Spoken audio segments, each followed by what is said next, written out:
Just tell him to move out. He's not a little boy. He should understand. Valentina taught her son better. Melanie will be upset, Donald insisted. He'll make a scene. Do I need that? I like my peaceful life. So you want a stranger in the family, his mother hissed. He annoys you, so just handle it. Mom, if we didn't have enough space in the apartment, I might say something, but we have plenty of rooms. How can I just kick him out?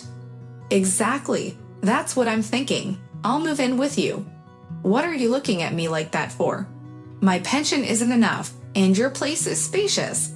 I'll rent out my one-bedroom apartment to help with costs. Maybe I'll even treat you to a vacation when I'm away. I won't be a bother. I can even contribute some money.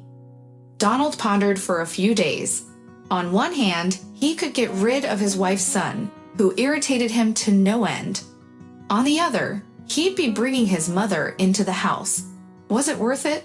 Ultimately, he dismissed thoughts of his mother.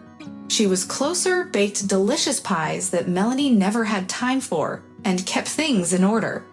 Plus, she might sign over her apartment to him instead of his brother. A double win. How much longer are you going to coddle your son? Donald erupted at home that evening for no reason. Is it really that hard for him to put his mug in the sink? I'm not even talking about washing it. Does he really lack the brains for that?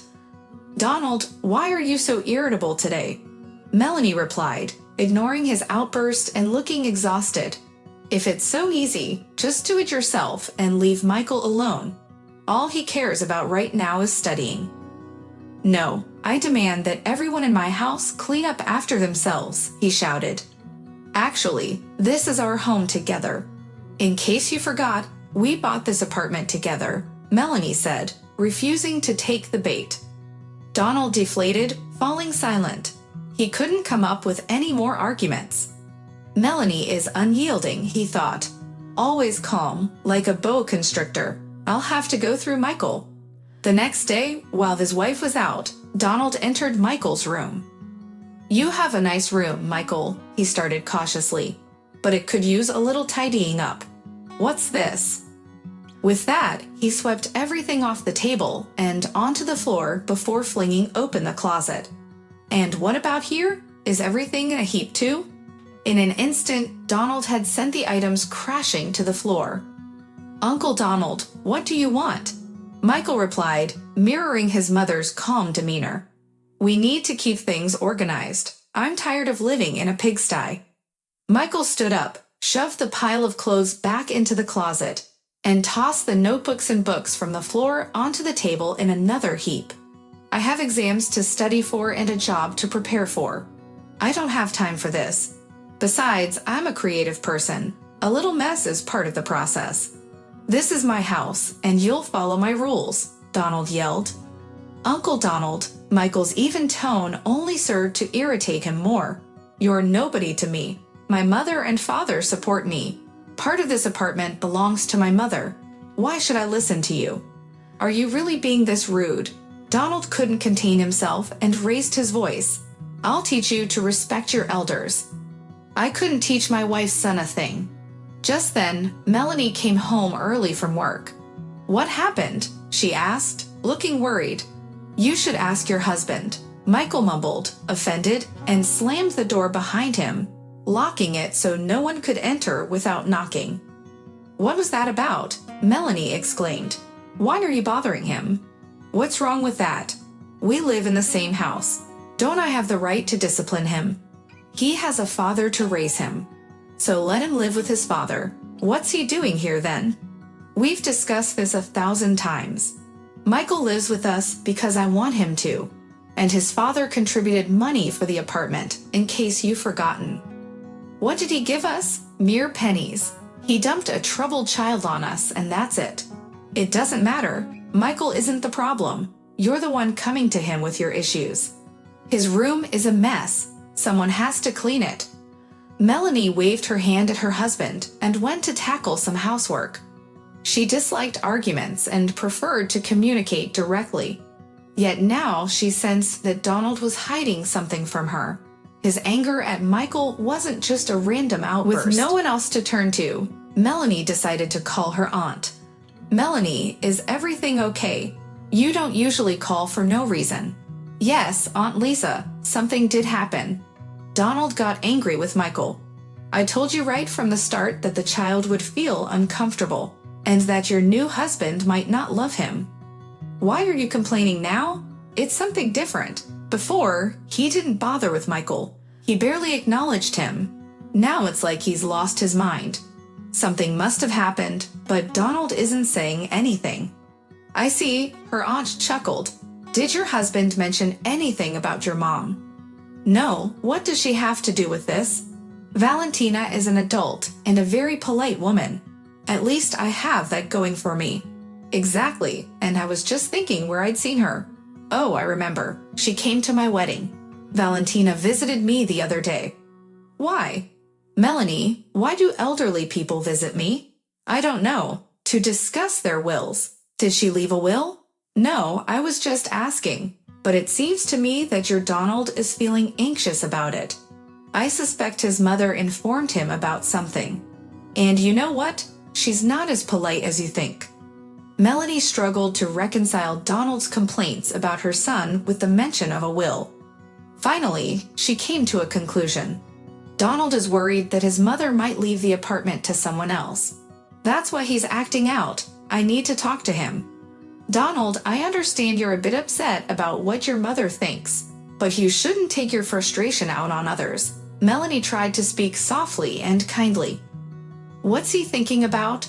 her husband responded, confused. "About who to put on the apartment deed," she replied, unaware that her admission was only making things worse. Donald slapped his forehead as the pieces finally clicked into place. Melanie's aunt worked as a notary, and her mother must have already visited to discuss the details. He stood up and began pacing the room, unsure how to explain everything to her. After all, she was his wife, and he genuinely loved her. Their life together hadn't just happened by chance. The doorbell rang, and Melanie opened the door to find Valentina standing there with a suitcase in hand. "Well, have you sorted it out?" the mother-in-law asked. "What issue?" Melanie replied, confused. "Your son is grown up now. It's time for him to move out, and my mother will be living in his room," Donald declared, summoning his courage. Melanie turned to him in shock. Donald wore a self-satisfied expression, clearly pleased with himself for appeasing his mother. "Don't you want to ask me about this?" Melanie said, her indignation rising. "This is my apartment too. What do I need to ask you for? The husband makes the decisions, not you. You're the wife. You should obey," Valentina chimed in, her tone smug as she walked into the apartment. "For now, I'll stay in the living room while your son is still here. But I want you to know, I can't stay long. I need a proper room of my own. I won't go back to my apartment. I've rented it out to strangers." Valentina brushed past the stunned Melanie. "Melanie, what's wrong with you? What's going on?" Donald asked, trying to soothe her in the bedroom. "Think about it. Michael is already an adult. He needs to go out with girls and have friends over. But he can't do that here. Let him live separately. Once we get his mother's apartment, we can give it to him. Can you imagine? And until we get that apartment, he'll just live on the street." "Melanie, do you even understand? Do you know how much my mother's apartment is worth? It has a large kitchen, a spacious hallway. It's a treasure. We just have to put up with my mom for a little while. She'll help us out. I can't just throw her out. She's my mother."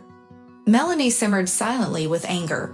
She had no intention of kicking her son out or putting up with her mother-in-law in her home. What frustrated her most was Donald's audacity in making such decisions without even consulting her. "Oh well, let him live," Melanie thought sarcastically to herself. "I'll use your own tactics against you, husband. Valentina, your Cernicki didn't turn out well today," she said the next morning. "They were too tough and ruined my appetite. Sorry, I'm late for work. Michael, don't eat too much. It'll upset your stomach later." Melanie grabbed the plate from her son, tossed the Cernicki in the trash, and quickly left the apartment after saying goodbye to everyone. That evening, she accidentally spilled a jar of salt into a pot of soup. "Sorry, I was just going to add a little salt. Now I'll have to throw it away." "Where did you even get your hands from?" Valentina exclaimed, her indignation clear. She wanted to say more but held back. It was too soon to assert herself since Michael hadn't been kicked out yet. Melanie had asked for a week to resolve everything, so Valentina decided she could endure that long. Otherwise, Melanie might change her mind, and Valentina would have to live in the living room. An hour later, Melanie invited some friends over, and not just anywhere, but right into the living room where her mother-in-law was trying to relax. "Valentina, could you wait in the kitchen? We'll just sit for a bit. We rarely see each other." Valentina muttered something under her breath, but didn't leave the living room. She tolerated it for a moment, but eventually retreated to the kitchen, where she fell asleep on a small sofa.